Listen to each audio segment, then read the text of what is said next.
Jaguar Wright literally told us a couple months ago the next person that was going to go down with Diddy was going to be Jay-Z, and she has been standing on their neck for years now. So Diddy have on tape, he taped everything.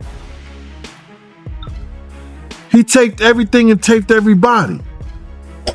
How does Jay-Z sit down with Gayle King and she not ask him one question about the intersection between him and Aaliyah and Robert? In this fictional storyline, some characters speculate that Diddy's ability to navigate public pressure comes from carefully crafted strategies, moves designed to redirect attention, control the narrative, and stay several steps ahead of any backlash. They compare it to past high-profile moments in his career, framing it as a pattern of meticulous crisis management where potential trouble is transformed into a tightly managed storyline. And as we going towards the boathouse, I look in the distance and it's this man in all black. He's in all black. And he turns and it looked like he had the white collar. I couldn't be sure. I couldn't be positive, but it looked like he had the white collar because Puff said, "Yo, Gene, stay right here." And I stayed right there and he kept on walking. So when Puff get directly to the dude, he gets down on his knees. When he gets down on his knees, this man takes something and it seemed like it had smoke in it and he started doing it around Puff. And then he went back and forth. And then he went up and down with it, sideways with it, then back around him. And then he put it down. And then he put his hand on Puff's head. And I guess he started, saying something. I don't even really know what he said, but I couldn't tell what he said. You understand what I'm saying? Long story short, I see Puff reach into this case. And when he reached into this case, he came out and you could see something white in his hand. I didn't know it was a bird. I didn't know what it was at first. But he threw it up in the air. And when he threw it in the air, the came straight back down like it was a brick and said, "Pow," on the concrete. And I was like, oh, that was a dove. In this fictional storyline, the buzz now comes from people around Diddy moving carefully, uneasy with his smooth return after keeping their distance. The tension feels unresolved, as if another shift is coming.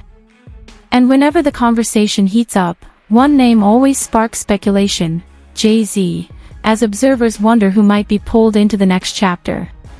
Gets to get out, be with his family. They didn't really railroad him like they did R. Kelly. Isn't that interesting how I've been saying that? Yeah. Yeah. Since 2022, I've been talking about acceptable monsters. Hand-selected, hand-picked. Tell me something. How does R. Kelly's music get snatched off the radio and Diddy's not? In this fictional narrative, his name is back in the spotlight because Jaguar Wright claims there's a deeper layer to the story, hinting at a pivotal moment between Diddy and Jay-Z that could shift the entire hip-hop landscape. She suggests that behind the glamour and headlines, a quiet power struggle is unfolding, a tension between loyalty and honesty, between protecting a legacy and confronting the truth with no room for compromise. Able to stay silent about his connection to Diddy. And baby, she wasn't lying, because Jaguar Wright was just on Piers Morgan exposing the out of Jay-Z. Jaguar Wright was calling out Jay-Z for his silence, saying that now he's gonna have no choice but to talk because he has connections with Diddy, R. Kelly, Epstein, and Harvey Weinstein. She also said that she has victims that have video footage of these freak-offs and what they do to people, and she said that she saw what Jay-Z and Beyonce were allegedly doing to people. Jaguar Wright even said that Jay-Z is the one that allegedly set up R. Kelly because he knew everything that he was doing and he was doing the same shit. And she said that Jay-Z is the one that funded surviving R. Kelly because his best friend for years is Dream Hampton. And baby, she wasn't lying. Jay-Z and Dream Hampton have been friends. In this fictional storyline, even with Diddy facing heavy pressure, the sense is that he might try to shift attention by pulling others into the spotlight, and rumors suggest Jay-Z could be one of those names. Jaguar Wright hints at an even deeper chapter connected to Diddy's calculated strategies, a chapter that hasn't surfaced yet but, if it ever did within this narrative, could shake the industry harder than anything exposed so far. But it's another thing when you look at it for what, in my opinion, I believe it actually is. And what is it? Demonic, ritualistic behaviors, humiliation rituals. Offerings to the devil.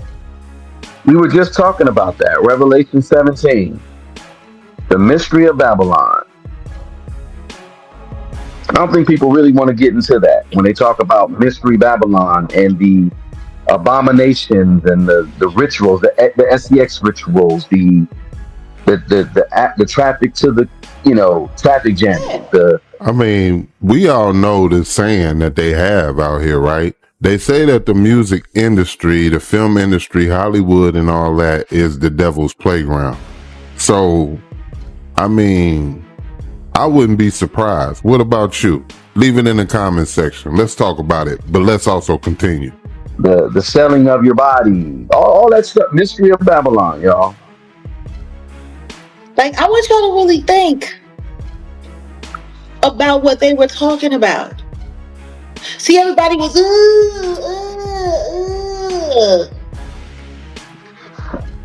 the spreading of bodily fluids from one person to another, using one person as a receptacle, and then taking it from that person's body and then putting it and smearing. In this fictional narrative, to understand how things reached a breaking point, you have to look back to the era when Jay-Z and Diddy stood as towering power brokers in hip-hop, shaping not just music but the culture around it. Through Rock Nation and Bad Boy, they built empires that influenced style, success, and ambition for an entire generation, their iconic gathering symbolizing unity and dominance. Yet, as Jaguar Wright suggests within this storyline, their connection wasn't based solely on friendship. It was reinforced by unspoken history, guarded moments, and shared truths that, if ever brought to light, could shake the foundations of everything they helped create. CIA agent like Jeffrey Epstein. I watched that in a video or something. And it's possible that he came in the game young, because I heard that a story of Gene Deal saying that Diddy had to go meet with the feds. He don't know what it was about, and it was in his earlier part of his career. I wonder if he could have been working with him for all these years. Who knows? Let's talk about it in the comments, but we're going to continue. SEX magic. Sure enough. Yeah, Jay-Z, he wears the Aleister Crowley t-shirts. Well, I got dragged. He had a line of his own clothing. Like, I want you to really think about this. I got dragged for bringing that to people's attention. They were like, oh yeah, he's a conspiracy theorist because he said. I'm like, no, that's what he wore. And he was with Abramovich. Like, yeah, y'all gotta, who you hang with is who you are. I'm still trying to understand how people want to sit there and talk about me, and he's sitting there frontal lobe to frontal lobe with a known witch. And people don't question. And the funny thing is do as thou wilt. Yeah. The funny thing is when you talk about witches, and I'm still not going to go in on this this raccoon of a content creator who decided to shout you out one minute and then try to drag you for going on a platform and saying you said about witchcraft takes one to know one, and he just automatic you a witch. So the thing is that's another smear campaign. Your credibility, and then they go after your You want What to is know it? what's I don't funny? want to say I don't want to say religiosity. What is it? What is what? No, I'm saying they go after your credibility. Wright even suggested that Diddy's best In this fictional storyline, Wright implies that Diddy's best strategy might be to lay everything out, using the truth as leverage to navigate the pressure. Doing so could expose the hidden ties that have shielded powerful figures for years, potentially shifting the entire balance of the industry. About Jay-Z and Diddy, and nobody believed her. I remember her very first interview years ago saying how Diddy was a trafficker, and everybody thought she was crazy and everybody ridiculed everything she had to say. Well, now does she seem crazy? What I love about Jaguar Wright is watching her time and time again get vindicated on things that she says. Like, it was so crazy back then that nobody wanted to believe it, but now that we are seeing things come to light, how crazy is it actually? I've always been the type that can't stand when people are called crazy because the things that they are saying are hard for a person to believe. This doesn't make a person crazy, and these people wouldn't be saying these things for no reason. We watch it happen time and time again with these situations, just like Cat Williams, just like Michael Jackson, just like Aaron Carter, and even Kanye. I really feel like in 2024, everybody has woken up and seen that all of these people saying this throughout the years, they're not crazy. They're not saying all of this for no reason, and it's something that I've known for years. Jaguar Wright literally told us a couple months ago the next person that was going to go down with Diddy was going to be Jay-Z, and she has been standing on their neck for years now. She's even talked about Jay-Z's alleged relationships with younger people in the past, such as Aaliyah, such as Foxy Brown, such as Rihanna, and even beyond. Wright highlights a story about a woman she says was connected to influential industry figures and was preparing to reveal information she believed would expose hidden pressures within the entertainment world. Her sudden death before speaking out, Wright argues, reflects the deeper shadows, unanswered questions, and quiet forces that often surround those who challenge powerful systems. She actually died screaming. And the Carters are responsible. But one of them is just a little more responsible than the other. Question is, did Sean Carter delete his mistress, his pregnant mistress, because his wife was jealous? Or could it be possible that maybe his wife's temper is just a little worse than most people think? And maybe he just had to clean it up to protect. Wright's narrative grows even darker as she suggests that major industry figures may hold answers about Kathy's story, answers she believes could surface if those involved ever chose to fully cooperate. She hints at early tensions years ago, pointing to moments such as skipped events and quiet gestures that, in a world where every move is scrutinized, seem to signal a deeper divide behind the public smiles. According to Wright, even former insiders like Roger Bonds later hinted that far more was unfolding behind the scenes than the public ever realized, reinforcing her belief that the industry's polished exterior often hides complex, unresolved tensions. And they're not close at all or whatever else. Did you see the two of them interact a lot? I seen them interact, but I wouldn't say they was close. I believe Puff felt they was close. Oh. But if you was a person on the outside looking in, like me and Uncle Paulie used to always talk about it, me and D-Rock was talking about, yo, why Puff kind of like sucking Jay off so much?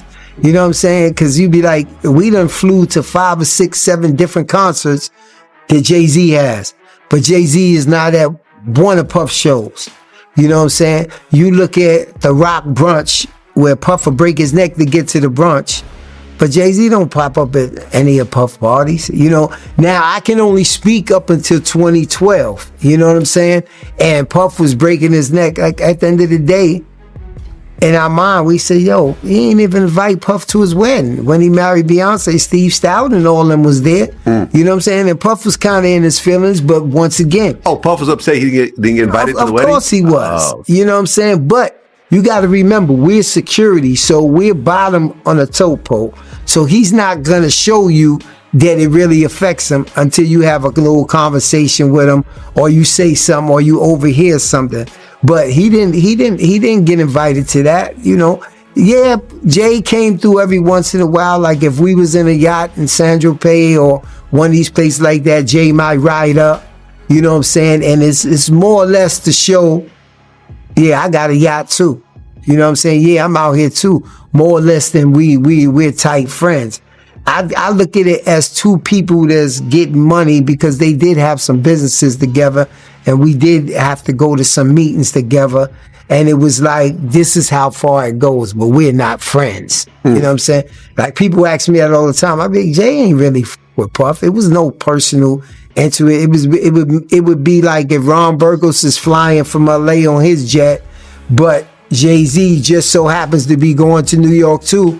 We all end up on the jet flying back, those type of things, but nothing to go out his way. It's if we in a club, you might be downtown at bed or something like that. Jay-Z might be there, so they end up at the same table. You know what I'm saying? And it was times where I listen to the records now where Jay-Z said, "Yo, why should I drink Ciroc when Puff? I mean, why should I drink Grey Goose when Puff got Ciroc?" This is something new that just started happening because I remember we almost got into a big altercation with Pecos and them because For Sean Pecos? Yeah, because Puff was there and Jay and them was there and they had a bunch of Grey Goose bottles come to the table. And Puff felt like, yo, that was disrespectful, and he knocked over the Grey. Jaguar Wright has kept her commentary on major industry figures alive for years, repeatedly returning to her assertions and drawing bold comparisons between powerful individuals linked to high-profile scandals. In her view, there is a common thread in how influence operates at the highest levels, shaping narratives from behind the curtain. She argues that Jay-Z, in particular, has cultivated a carefully controlled public presence while navigating the industry with strategic precision, positioning himself just beyond the public fallout that has consumed others. To Wright, this dynamic reflects a broader pattern of quiet influence and unseen maneuvering within the entertainment world.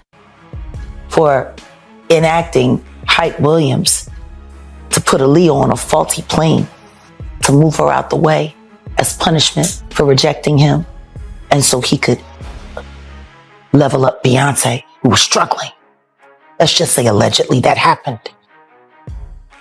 Now I want you to think about 106th and Park with Mary J. Blige. Free, who is a victim of Sean Carter.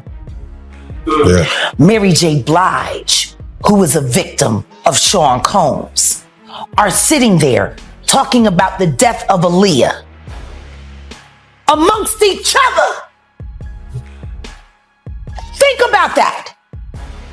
You got a Diddy victim, you got a Jay-Z victim, and you got a superstar gone. They know what. According to Jaguar Wright, this is exactly why she believes Diddy could eventually distance himself from Jay-Z, because when pressure reaches its breaking point, people often rely on whatever buried truths they think might protect them. Wright's statements may sound extreme to some, but she insists she has raised these concerns for years, claiming that both men maintained their influence through strategic pressure, controlled narratives, and a tightly managed grip on their surroundings. In her view, their power has long operated from the shadows, shaping careers and steering the industry in ways she believes the public still hasn't fully seen. That he may start revealing things about other people. He has no choice.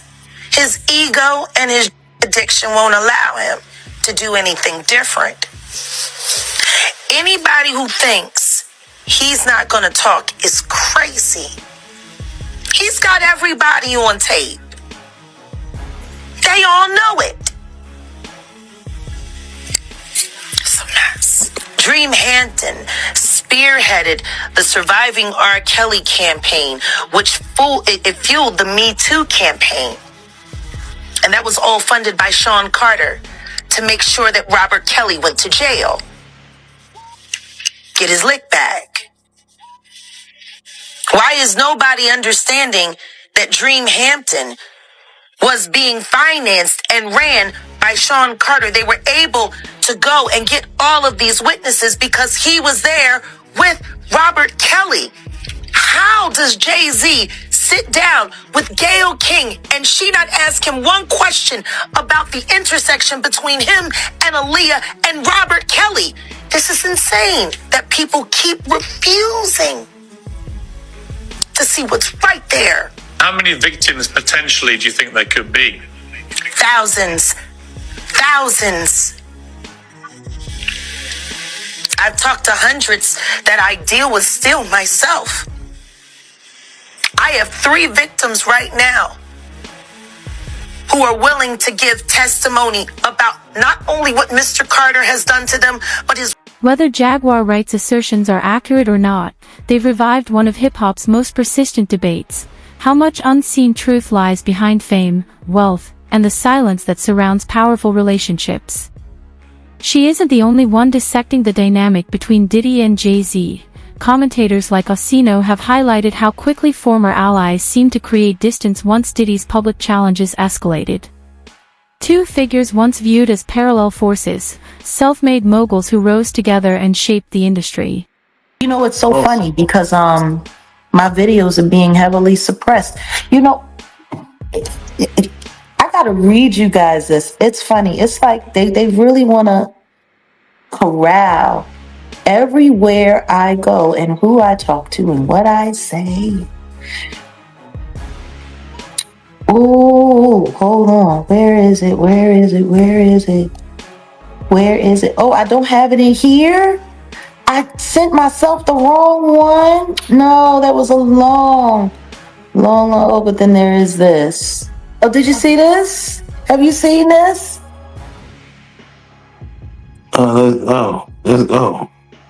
Yeah. Jaguar Wright almost unalived by Diddy's hitman. Noah Jacob, TV. I shouted him out once before. I guess they paid you real good. You fake Christian piece of crap. Bearing false witness. You call yourself a Christian? Bearing false witness, you stupid little kid. Because if you think I'm not going to come after your platform, and if you think I'm not going to make sure that everybody goes to your platform and report you for the lies you told, with your AI evidence video that you put up. Yeah, yeah. Do you know what the video said? That number one, it said Diddy's hitman, but I thought Diddy and Jay-Z. Despite years of photos showing them side by side, observers like Orsino say Jay-Z eventually treated their connection as distant and purely professional. He describes Jay-Z's shift as cool and calculated, a strategic move to avoid being pulled into Diddy's growing controversies. In this view, Jay-Z stepped back to protect his own reputation as the pressure intensified. Now, fresh speculation within industry circles suggests that even his wider associations are being looked at, with some believing he's quietly navigating the fallout while keeping a careful distance. First, business-wise, Look, Puff Daddy and Jay-Z were considered peers at one point.